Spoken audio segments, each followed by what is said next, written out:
Le métal froid de la clé à molette glissa sur la chaîne rouillée du vélo. Et je sentis une vague de frustration me submerger comme la Seine en crue. Soudain, une main large et calleuse se posa sur mon épaule. Chaude et assurée. Me faisant sursauter. « Laisse-moi t'aider. » Petit, murmura une voix grave. Imprégnée de tabac et de vieux whisky. Celle de Martin. Le père de mon meilleur ami. Dont les yeux bleus, ridés par les ans, me fixaient avec une intensité qui me coupa le souffle. Paris bruissait autour de nous dans la cour pavée de l'atelier improvisé. Mais en cet instant, le monde se réduisit à ce contact fugace. À cette proximité interdite qui fit battre mon cœur comme un tambour de jazz endiablé dans un sous-sol de Montmartre.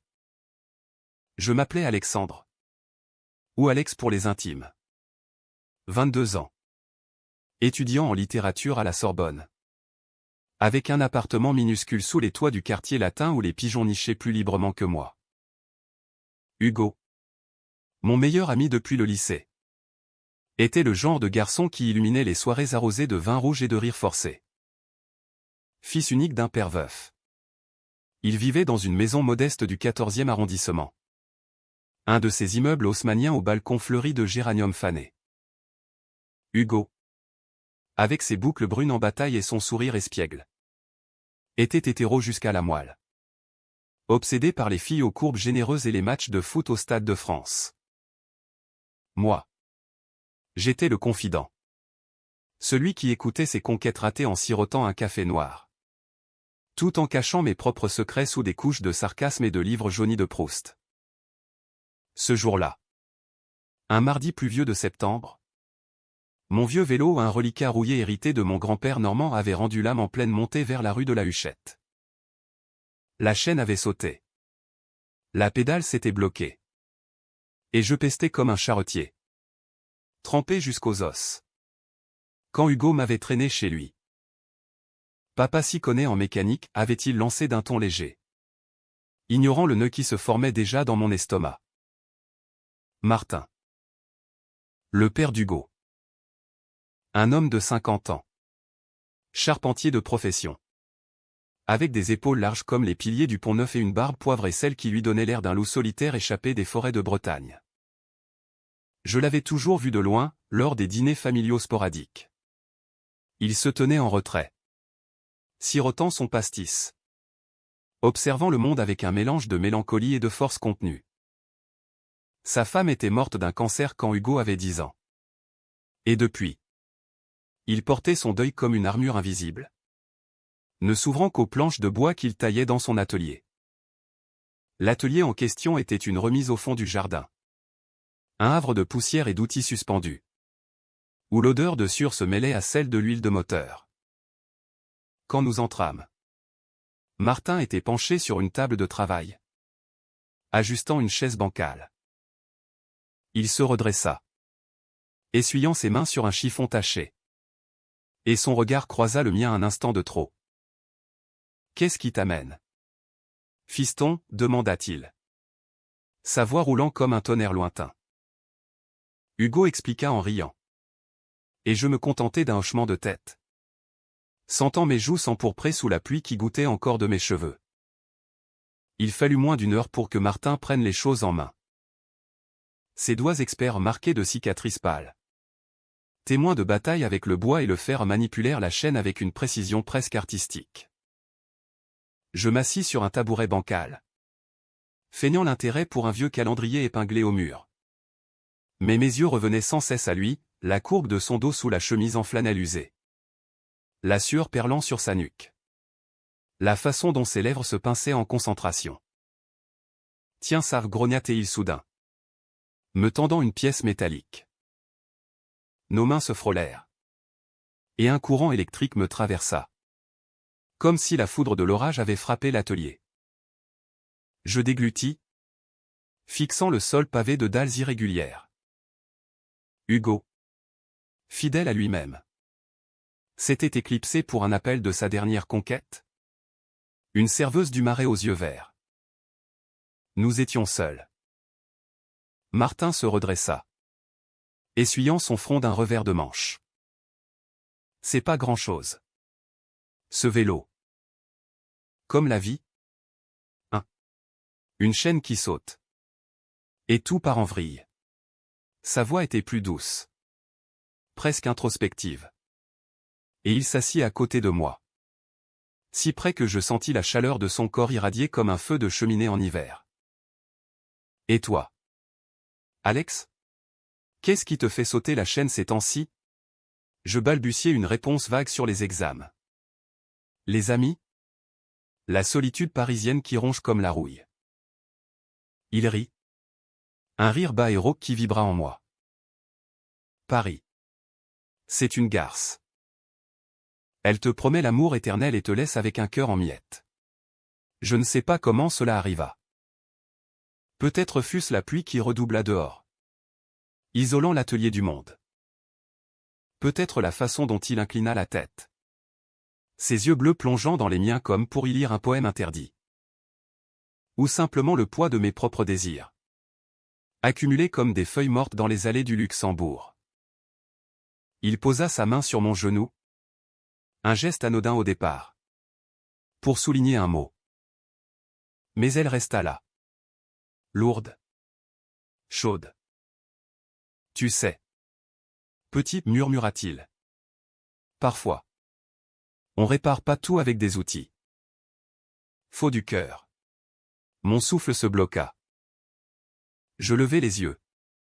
Et nos regards se verrouillèrent. Le temps s'étira. Élastique.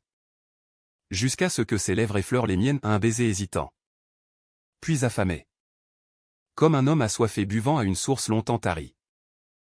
Je m'écartai le premier. Le cœur cognant. Martin. Hugo balbutiai je. Il hocha la tête. Sombre. Je sais. C'est une folie. Mais ses mains tremblaient. Et je sentis en lui la même tempête que la mienne. Nous nous embrassâmes encore. Plus profondément. Ses doigts glissant dans mes cheveux mouillés. Mon corps se pressant contre le sien. Dur et fiable comme un chêne centenaire. L'atelier devint un sanctuaire. Les outils oubliés. Le vélo réparé attendant patiemment.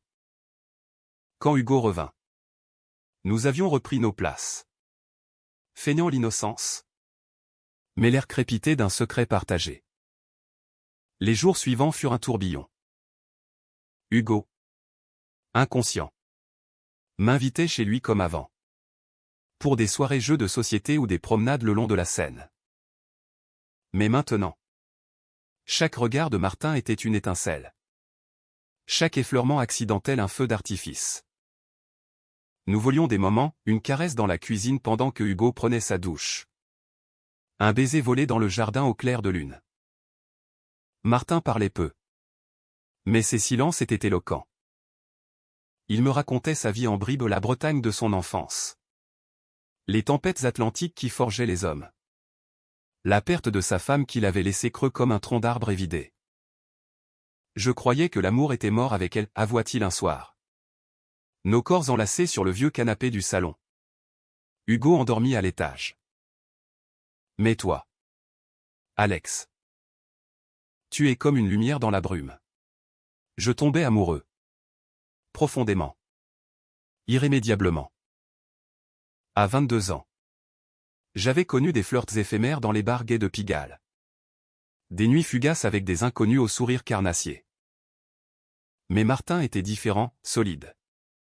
Vulnérable. Un homme qui portait le poids des ans sans se plaindre. Nos rencontres se faisaient plus audacieuses. Une nuit. Après une dispute avec Hugo sur une broutille, il voulait que je l'accompagne à une fête. Moi je préférais la solitude, je frappais à la porte de l'atelier. Martin m'attendait. Une bouteille de Calvados à la main. Nous fîmes l'amour pour la première fois là.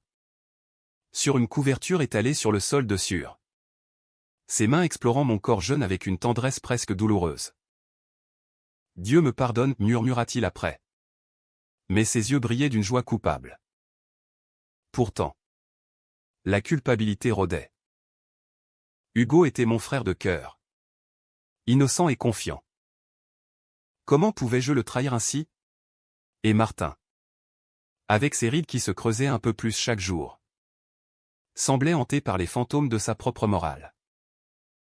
C'est pas bien ce qu'on fait, disait-il parfois.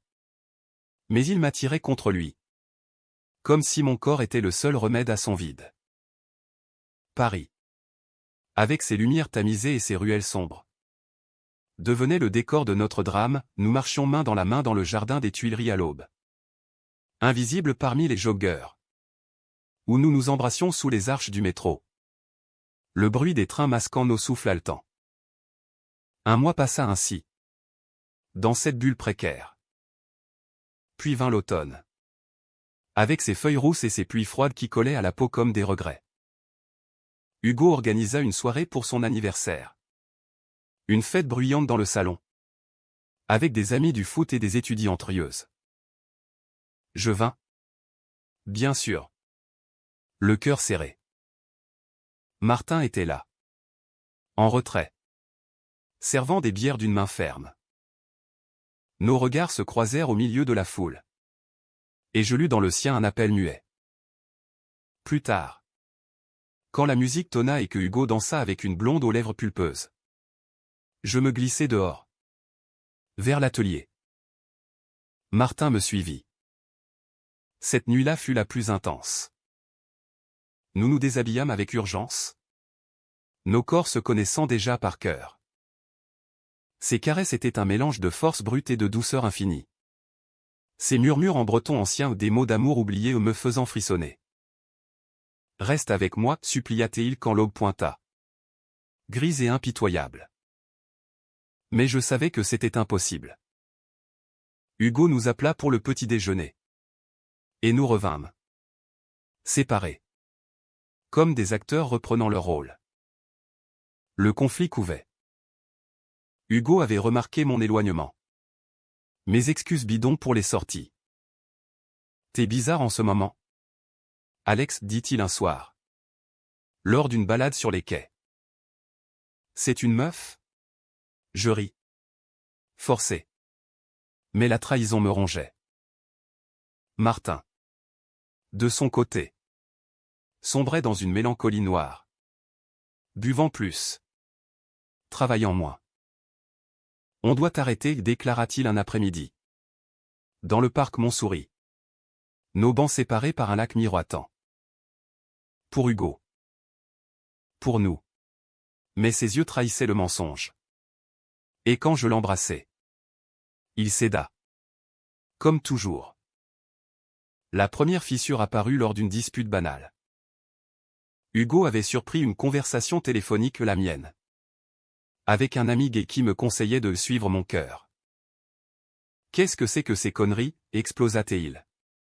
Jaloux de mon secret. Je niai. Mais le doute s'installa. Martin. Sentant le vent tourner. Devint distant. Hanté par l'idée de détruire son fils. Nos rendez-vous se raréfièrent. Mais chaque absence était une lame dans la chair. Puis vint le soir où tout bascula. Une tempête s'abattit sur Paris. Des vents hurlants qui arrachaient les affiches des théâtres. Hugo était parti pour un week-end à Deauville avec sa conquête. Seul avec Martin dans la maison vide. Nous cédâmes à l'orage intérieur. Sur le lit conjugal, celui où il avait aimé sa femme. Nous nous aimâmes avec une passion désespérée. Des larmes se mêlant à nos baisers. Je t'aime, avouai-je pour la première fois. Et il répondit. La voix brisée, moi aussi. Mon garçon. Plus que tout. Mais l'aube apporta la trahison. Hugo rentra plus tôt. Alerté par un appel de son père, un mensonge pour couvrir une urgence inventée. Il nous trouva dans la cuisine. Moi ajustant ma chemise. Martin versant du café d'une main tremblante. Le silence fut assourdissant. Puis l'explosion, cri. Accusation. Objet brisé. Mon meilleur ami et mon père? Putain. Alex, hurla Hugo. Les yeux emplis d'une douleur qui me transperça. Martin tenta d'expliquer. Sa voix rauque de honte. Mais Hugo le gifla. Un geste impulsif qui résonna comme un glas. Je fuis dans la nuit pluvieuse. Le vélo réparé filant sur les pavés glissants. Paris me crachait ses lumières accusatrices. Et je pleurais pour la première fois depuis des années. Le sel se mêlant à la pluie. Les semaines suivantes furent un exil intérieur. J'errais dans les couloirs de la Sorbonne comme un fantôme. Mes notes chutant. Mes amis ceux qui restaient me bombardant de questions que je repoussais d'un haussement d'épaule. Hugo m'avait bloqué sur tout, téléphone. Réseau. Même les cafés du coin où nous avions partagé nos secrets. Traître, avait-il craché avant de claquer la porte de mon appartement. Un sac de mes affaires jeté comme un vulgaire déchet. La trahison était double, contre l'ami. Contre le fils. Et Martin? Silence radio. Pas un appel. Pas un signe. J'imaginais sa maison vide. Hugo parti chez une tante à Lyon. Martin seul avec ses démons et sa bouteille. Je sombrais. Les nuits étaient pires, je revivais nos moments volés. La texture rugueuse de sa barbe contre ma peau. L'odeur de sueur sur ses chemises. Paris. Cette ville d'amours impossibles. Me narguait de ses couples enlacés sous les platanes des Champs-Élysées. Je fréquentais à nouveau les bars de Châtelet. Cherchant l'oubli dans des corps anonymes. Mais aucun n'avait son poids. Sa profondeur. Un soir, ivre de gin tonic. Je composais son numéro depuis un téléphone public près de Notre-Dame. Martin. Ma voix était un murmure brisé. Silence. Puis, Alex. Ne fais pas ça. Mais il ne raccrocha pas. Nous parlâmes une heure. Des mots hachés sur la culpabilité. L'amour. La perte. Hugo me déteste, dit-il enfin. Et il a raison. J'ai tout gâché. Je pleurais dans l'écouteur. Et il jura doucement. Comme un père apaisant son enfant. Le lendemain. Je pris le train pour la Bretagne. Pas pour lui du moins. C'est ce que je me disais, mais pour respirer. Pour fuir la Seine qui me rappelait trop ses yeux. Quiberon. Avec ses falaises battues par les vagues. Était un purgatoire salé. Je logeais dans une auberge modeste. Passant mes jours à marcher sur la plage. Les pieds nus dans le sable froid. À hurler contre l'océan comme dans un roman de Maupassant. Là, sous un ciel d'ardoise. Je compris l'ampleur de mon amour, ce n'était pas une passade. Mais un ancrage. Une racine profonde qui m'avait arraché à ma propre vie. Hugo me contacta le 3e jour. Un message laconique, faut qu'on parle. Retourne pas à Paris tout de suite. Mon cœur se serra. Était-ce la fin de notre amitié? Ou un pont fragile? Je répondis. Suppliant un rendez-vous. Il accepta. À mi-chemin, Rennes. Dans un café anonyme près de la gare. Quand je le vis, amaigri. Les yeux cernés. Je faillis m'effondrer. Pourquoi, fut sa première question. La voix tremblante de rage contenue. Je parlais. Les mots coulant comme une confession chez un prêtre athée, la solitude. L'attirance irrésistible. L'amour qui avait surgi comme une marée. Ton père. Il est brisé. Hugo. Depuis ta mère. Et moi. Je l'ai vu. Ce vide. Et j'ai voulu le combler. Il écouta. Les poings serrés. Puis, c'est dégueulasse. Mais. Papa m'a tout dit. Il pleurait. Alex. Comme un gosse. Une larme roula sur sa joue. Et il ajouta, je te pardonne pas encore. Mais je hais pas. Pas totalement. Nous parlâmes des heures. Déballant les non-dits, sa peur de me perdre. Ma culpabilité viscérale. Les cicatrices familiales que nous portions tous. À la fin. Une trêve fragile, donne-moi du temps. Et laisse papa tranquille pour l'instant. Je hochai la tête, le cœur en lambeaux, mais avec une lueur d'espoir. Rennes s'effaça derrière le train. Et Paris m'accueillit avec sa bruine automnale. Comme une amante revêche. Martin réapparut 2 semaines plus tard. Une lettre, manuscrite, glissée sous ma porte des mots tracés d'une main ferme mais tremblante. Viens à l'atelier. S'il te plaît. Mon pouce emballa. Je m'y rendis au crépuscule. Le vélo réparé grinçant sous moi comme un avertissement. Il était là. Assis sur le tabouret. Une lanterne allumée jetant des ombres dansantes. Hugo, c'est, dit-il sans préambule. Et il m'a dit de te voir. Pour clore le chapitre. Ses yeux étaient rougis. Sa barbe plus grise. Je m'approchai. Mais il leva la main. Non. Écoute-moi. Ce qu'on a vécu. C'était beau. Alex. Vrai. Mais c'est fini. Pour Hugo. Pour moi. J'ai 50 ans. Toi 22. C'est une erreur de jeunesse pour toi. Un sursis pour moi. Ces mots me lacérèrent. Mais je vis la vérité dans son regard, l'amour y était. Intact. Mais prisonnier de la réalité. Nous pleurâmes ensemble. Puis nous nous embrassâmes une dernière fois à un baiser d'adieu. Salé de larmes. Doux comme un souvenir fané. Va vivre. Petit, murmura-t-il. Sa main sur ma nuque. Trouve quelqu'un qui te mérite. Je partis. Le cœur en deuil. Mais avec une force nouvelle. Les jours devinrent semaines. Et la routine reprit, cours. Café.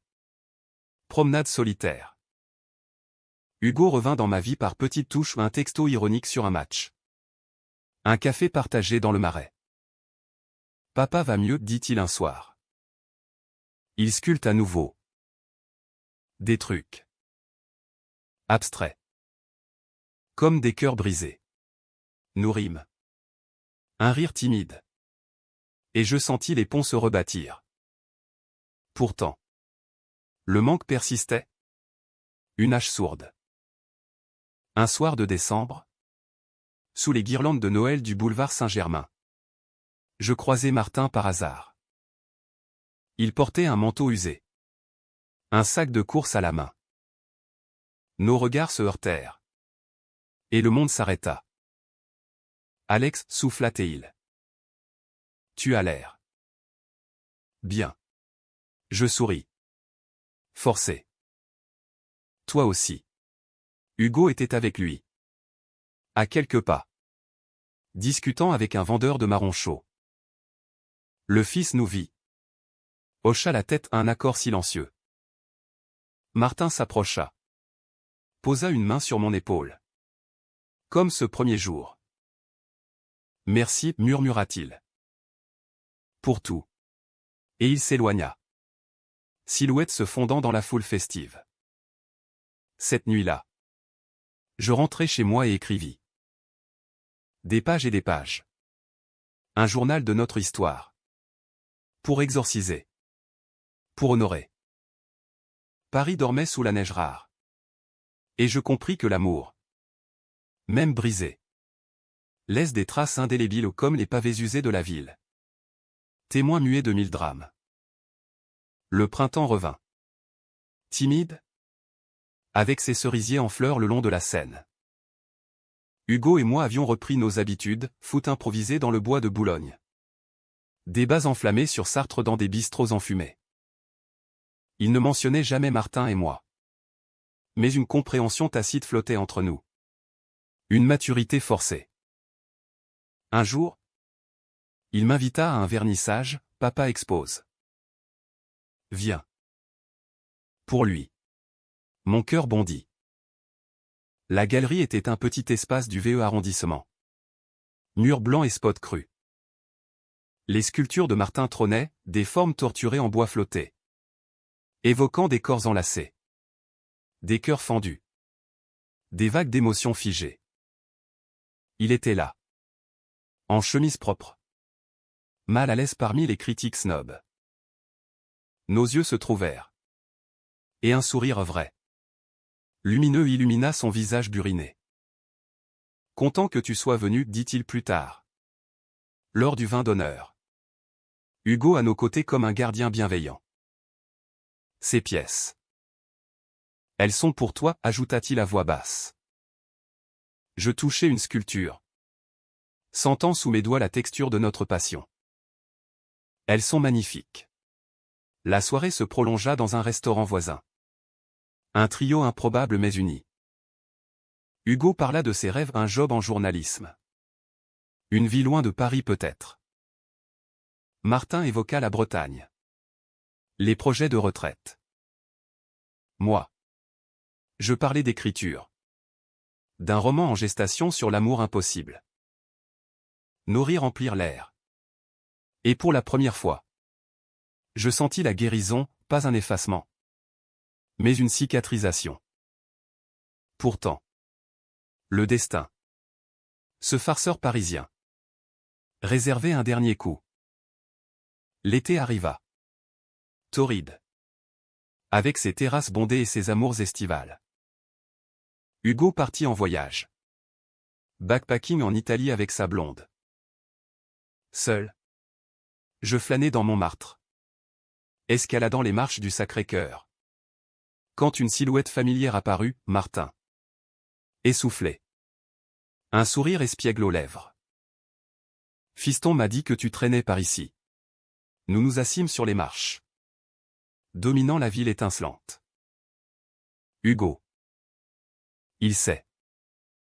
Et il accepte. À sa façon. Les mots tombèrent comme une délivrance. Ce soir-là, nous dînâmes dans un petit bistrot de la Butte. Vin rouge et escargot. Parlant de tout et de rien. Puis, naturellement, nous marchâmes vers le pont des Arts. Ce lieu maudit des cadenas d'amour brisés. La Seine miroitait sous le soleil couchant. Et là, sous les arches graciles, il me prit la main. Et si on essayait? Pour de vrai, murmura-t-il. Mon cœur chavira. Et Hugo? Il nous veut heureux. Les deux. Nous nous embrassâmes. Longuement. Passionnément. Indifférents aux passants.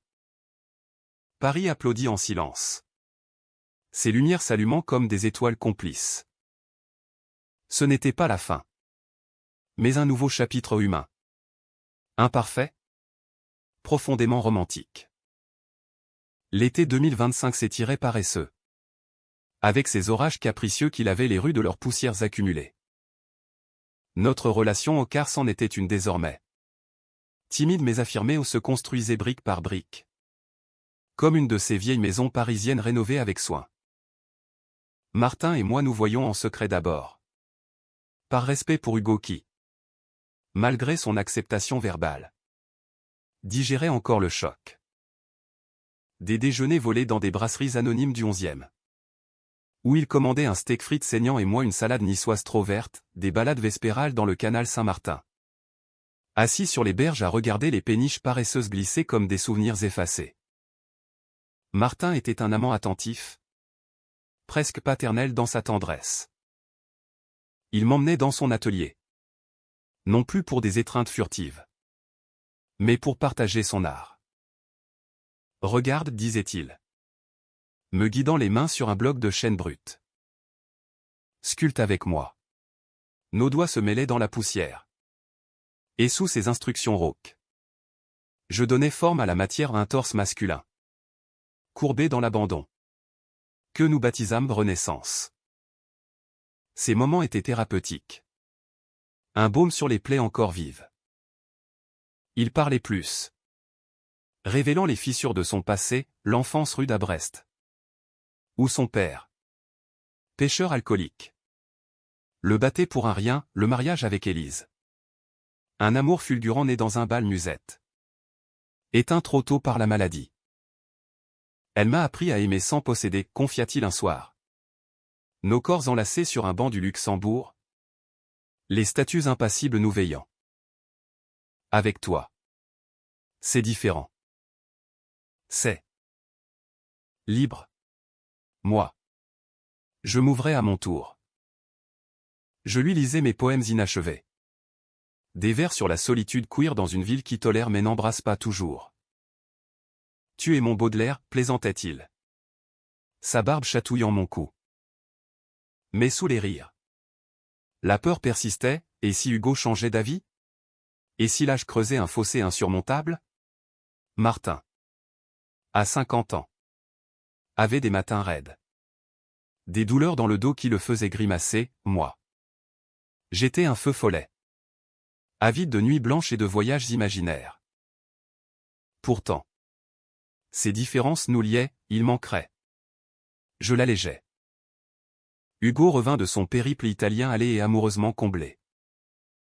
Elle est la bonne, déclara-t-il lors de notre premier dîner à Troyes.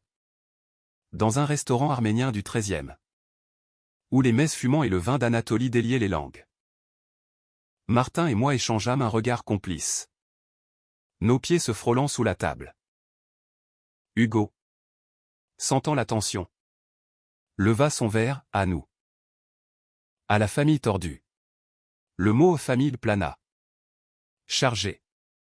Et nous trinquâmes. Les yeux humides. Plus tard. Seul avec moi. Il ajouta, papa rayonne. Alex. Grâce à toi. Mais si tu le fais souffrir. Je te casse la gueule. Une menace tendre. Un saut d'approbation. Le chaos trao surgit comme un coup de tonnerre en août. Martin reçut une commande importante, une série de sculptures pour un musée du Havre. Un hommage aux marins perdus en mer. Excité, il partit pour la Normandie. Me laissant à Paris avec une promesse, 2 semaines. Et je reviens pour toi. Mais le destin. Ce vieux renard intervint. Une nuit. Mon téléphone sonna à 3 heures, Hugo. Paniqué. Papa a fait une chute. Dans l'atelier là-bas. Viens vite. Le cœur en vrac. Je sautai dans le premier train. Direction Le Havre. La mer du Nord grondant comme un présage. L'hôpital puait le désinfectant et le chagrin contenu. Martin gisait dans un lit blanc. La jambe plâtrée. Le visage pâle mais stoïque. Bêtise de vieux, grognatait-il en me voyant. Hugo. Les traits tirés. Nous laissa seuls un moment. Je pris sa main. Froide dans la mienne. J'ai eu peur, avouai-je. La voix chevrotante. Il sourit faiblement. Moi aussi. Peur de te perdre avant d'avoir commencé. Nous parlâmes bas. De tout, de nos doutes. De l'avenir. Si je suis boiteux maintenant. Tu m'aimeras encore, plaisanta-t-il. Plus que jamais, répondis-je. L'embrassant sur le front ridé. Hugo entra. Vit le geste. Et ne dit rien. Mais dehors. Dans le couloir au néon blafard. Il explosa, c'est trop tôt. Il est fragile. Alex. Et toi? T'es un gamin qui va vouloir la lune. Les mots fusèrent. Accusateur, ma jeunesse comme un fardeau. Notre amour comme une fantaisie égoïste. Tu le détruis. Comme tu m'as trahi, hurla-t-il. Et je sentis la trahison ressurgir. Aigre. Je répliquai. Les larmes aux yeux, je l'aime. Hugo. Plus que ma propre peau. Et toi? Tu nous punis pour ton orgueil blessé? Il partit en claquant la porte. Laissant un silence assourdissant. Les jours suivants furent un purgatoire. Martin guérissait lentement. Soutenu par des visites quotidiennes les miennes. Chargé de livres et de sandwichs bretons, celles de Hugo. sporadique et tendue. La fracture n'était plus seulement physique, entre père et fils. Un mur de non-dit s'élevait. Il a peur pour moi, expliqua Martin un soir. Alors que je l'aidais à se raser. Nos reflets dans le miroir de la salle de bain formant un tableau intime. Peur que tu partes. Comme Élise. Je hochai la tête. Le rasoir glissant avec précaution sur sa mâchoire. Je ne partirai pas. Pourtant. Le doute s'insinuait. Seul dans ma chambre d'hôtel face à la mer houleuse. Je me demandais, étais-je prêt pour cette vie? Les nuits solitaires. Les regards en coin des voisins. La pression d'un amour qui défiait les normes. Un appel d'un ex ou un beau gosse de 30 ans. Libre et sans attache me tenta. Une sirène dans la tempête. Reviens à Paris, murmura-t-il. On s'amuserait. Je raccrochai. Le cœur battant. Mais la graine était plantée. Le point de rupture vint lors d'une dispute avec Hugo. Dans la chambre d'hôpital. Il accusa Martin de fuir la réalité en s'accrochant à moi. Un remplaçant juvénile ou pour sa mère disparue. Martin. Pâle de colère. Répliqua, c'est de l'amour.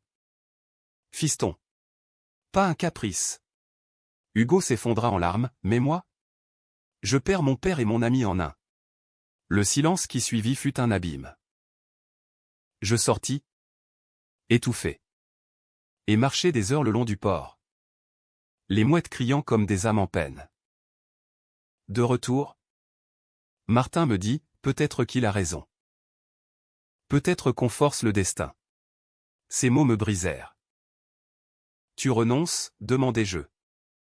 La voix éraillée. Il secoua la tête. Non. Mais on doit inclure Hugo. C'est sa famille. Nous décidâmes d'une trêve, une soirée à 3. Honnête. Sans masque. Ce fut dans une auberge normande. Face à la mer. Que nous confrontâmes l'orage. Hugo parla le premier. La voix tremblante, j'ai peur de vous voir souffrir. Le monde est cruel pour ça. Martin posa sa main sur celle de son fils, on le sait. Mais l'amour, c'est le seul remède à la cruauté. Je ajoutai. Humble, et toi? Hugo. Tu fais partie de ça. Toujours. Des larmes coulèrent. Des embrassades maladroites scellèrent la paix. Pas parfaite? Mais réelle. Martin sortit de l'hôpital fin septembre. Boitant mais fier. Nous rentrâmes à Paris en trio. Le train cahotant comme un cœur réparé. L'automne colora les parcs de roue et d'or. Et notre amour s'épanouit en douceur, dîner chez lui. Où Hugo nous rejoignait parfois. Riant de nos disputes sur le jazz versus le rock, des escapades à Versailles. Main dans la main dans les allées royales. Ignorant les regards. Mais la vie? Cette comédie humaine. Réservait encore des rebondissements. Un jour, Martin reçut une lettre, une invitation à exposer à New York. Un rêve d'artiste.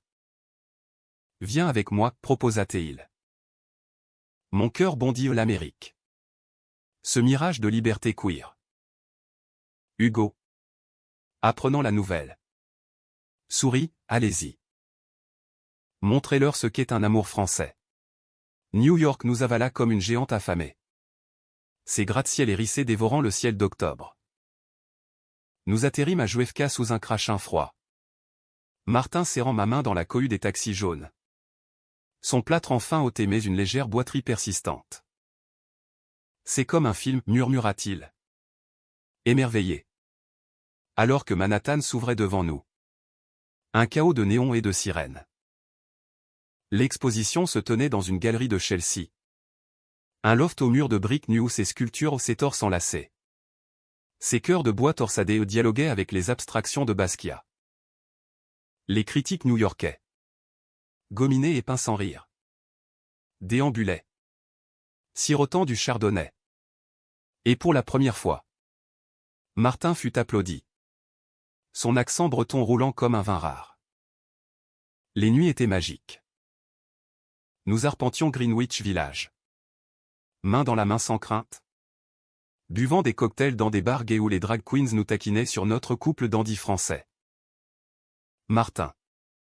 Libéré des regards parisiens. Riait plus fort. Dansait maladroitement sur du jazz live au village Vanguard. Ici, on respire, confia-t-il une nuit. Allongé sur un lit king-size d'hôtel. La vue sur l'Hudson scintillant. Pas de jugement. Juste nous. Je l'aimais plus fort dans cette ville d'excès, où l'amour queer était célébré comme un feu d'artifice. Nous fîmes l'amour avec une urgence nouvelle.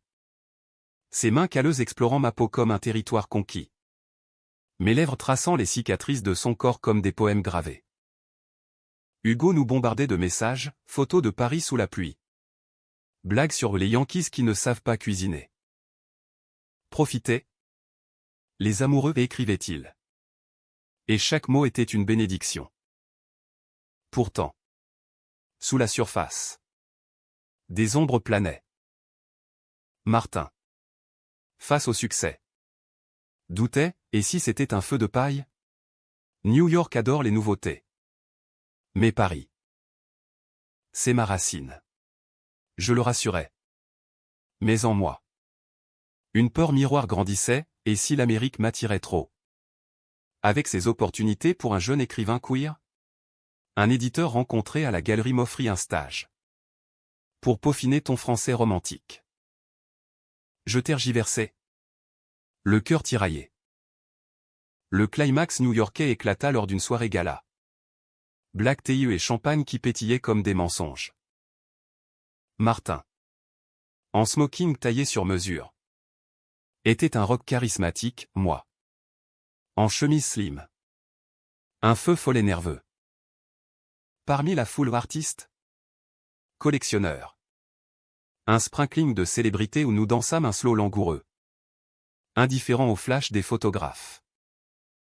Puis, un homme s'approcha, Laurent. Un galeriste français expatrié. La quarantaine élégante. Yeux verts et sourire carnassier. Martin. Mon vieux. Ton talent explose enfin. Il m'ignora d'abord. Puis, se tournant vers moi, et toi? Le muse? Les mots glissèrent comme du venin. Martin rit. Mal à l'aise. Mais Laurent insista. Me tutoyant avec une familiarité feinte, viens à mon atelier demain. On parle projet. Sans chaperon. Son regard s'attarda. Suggestif. Et je sentis la jalousie non pas de Martin. Mais une tentation sournoise.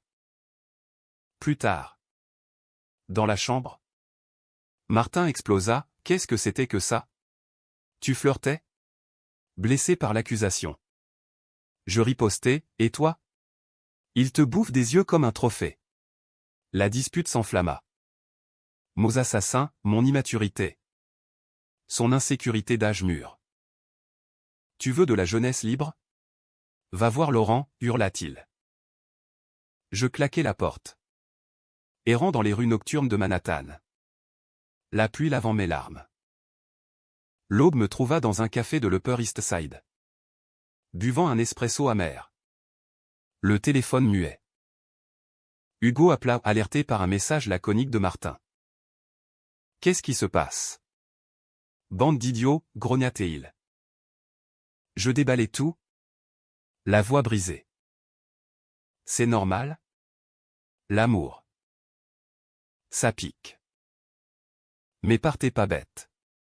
Ces mots, pragmatiques et tendres, me ramenèrent à la raison.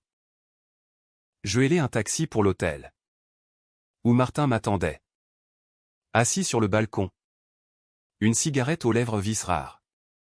Abandonné depuis des lustres. Pardonne-moi, murmura-t-il en me voyant. La peur. Elle me ronge encore. Nous nous réconciliâmes dans un silence ému. Nos corps se retrouvant avec une douceur nouvelle. Comme après une tempête. New York nous offrit un sursis, l'exposition fut un triomphe. Les sculptures vendues à prix d'or. Nous rentrâmes à Paris fin novembre. Le froid mordant nous accueillant comme un vieil ami. Hugo nous récupéra à l'aéroport. Un bouquet de chrysanthèmes à la main pour les rescapés de l'enfer yankee. Rire. Étreinte. Et la vie reprit. Enrichi par l'épreuve. Martin transforma son atelier en galerie personnelle. Exposant les pièces new-yorkaises, je commençai mon roman. Inspiré par notre odyssée transatlantique. Mais la trahison. Cette ombre fidèle. Frappa à nouveau. Décembre apporta des neiges précoces. Et avec elle. Un secret révélé, Laurent. De retour à Paris pour affaires. Contacta Martin pour une collaboration. Innocente, jura-t-il. Mais je vis les emails. Les invitations à dîner professionnels. La jalousie revint. Aigre. Et une nuit. Ivre de vin chaud lors d'un marché de Noël. Je l'accusai, tu le préfères. Plus jeune. Plus chic. Martin. Blessé. Répondit par le silence pire des armes. Hugo. Médiateur forcé. Nous réunis, arrêtez de vous saboter. L'amour. C'est pas un ring. La crise culmina lors d'une veillée de Noël. Dans la maison du 14e. La table ployée sous les huîtres et le foie gras. Les bougies dansant comme des esprits bienveillants. Mais sous la surface. La tension bouillonnait. Laurent appela un joyeux Noël anodin. Mais je l'interceptai. Laisse mon homme tranquille, sifflai-je. Martin surprit la scène. Et l'explosion fut inévitable, cri dans la cuisine. Assiette qui vole. Hugo tentant de nous séparer. Vous me brisez le cœur, hurla ce dernier. Et je vis. Dans son regard. La douleur originelle ravivée. Je partis. Errant dans la neige parisienne. Les flocons effaçant mes traces comme des regrets. Assis sur un banc près de la Seine. Gelé jusqu'aux os. Je compris, la trahison n'était pas extérieure. Mais en nous nos insécurités. Nos peurs d'aimer pleinement. Le téléphone vibra, Martin. Reviens. On parle. Vraiment. Je rentrai.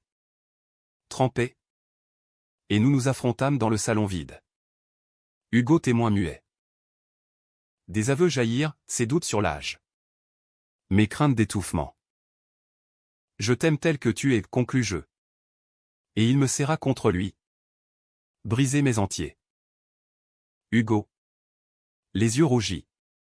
Nous embrassa tous deux, vous êtes cons. Mais vous êtes à moi. La nuit de Noël devint celle de la rédemption, rire tardif. Vin épicé. Et un pacte thérapie de couple. Peut-être. Pour solidifier nos fondations. Le nouvel an nous trouva unis. Toquant des verres sous les feux d'artifice de la tour Eiffel. Paris.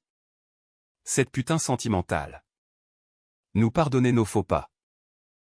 L'hiver 2025 s'adoucit en un printemps précoce. Les bulbes du jardin des plantes éclatant en couleurs vives comme des promesses tenues. Notre trio au Martin. Hugo. Moi s'était mué en une famille recomposée. Imparfaite mais résiliente. Les dimanches devinrent rituels, brunch au café de Flore. Où Martin commandait des croissants beurrés et moi un thé vert trop infusé, après-midi au Stade de France pour Hugo. Nous le regardant marquer des buts imaginaires depuis les tribunes. Martin sculptait avec ferveur. Son atelier bourdonnant de vie, je terminais mon roman. Dédié à un amour forgé dans le bois et la pluie. Hugo. En couple stable. Nous taquinait, vous deux. C'est comme un vieux vinyle rayé au charmant, mais parfois grinçant.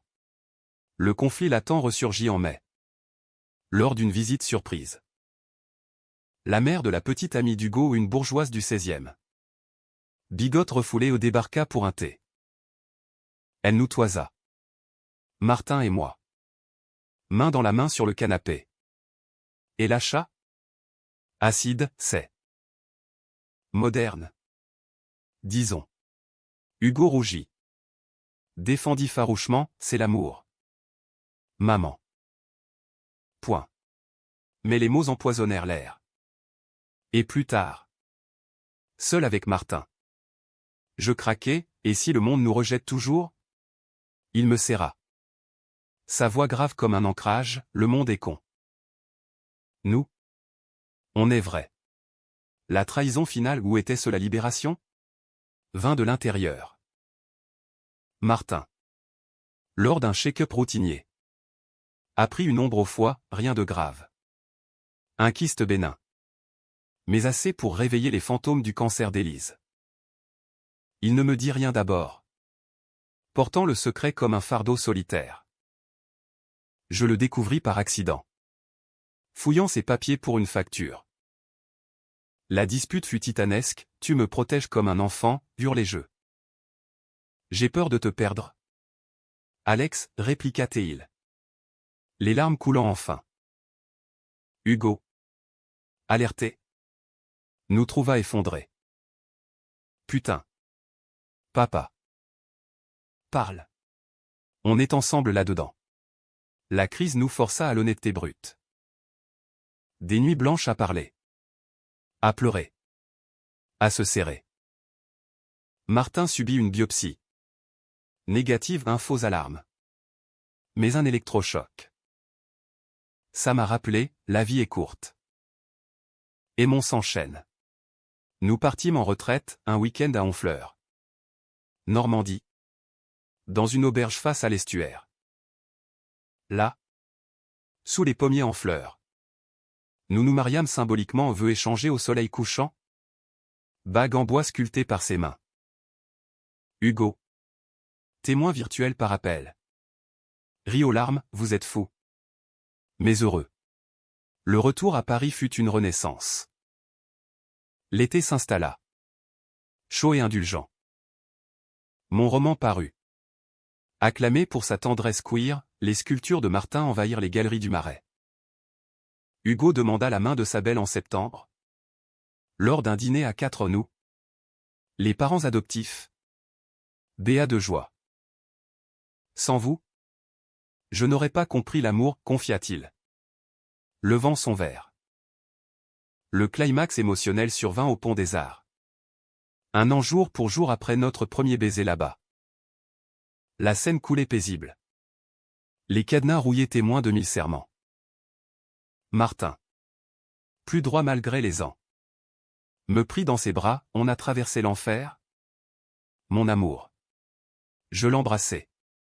Salé de souvenirs, et on en sort plus fort. Hugo nous rejoignit. Un appareil photo en main, pour l'album familial. Le flash captura l'instant aux 3 âmes enlacées. Sous un ciel parisien indifférent mais complice. La fin n'était pas une clôture. Mais une ouverture. Martin et moi achetâmes un petit appartement près du canal. Un nid pour nos vieux jours et mes nuits d'écriture. Hugo emménagea non loin. Sa vie s'épanouissant en parallèle. L'amour, nous l'avions appris, n'était pas linéaire, qu'à dramatique. Émotif, romantique, humain, un jazz improvisé. Avec ses fausses notes et ses crescendos. Et ainsi, dans le cœur battant de Paris, notre histoire se poursuivait. Un fil d'argent dans la tapisserie de la vie.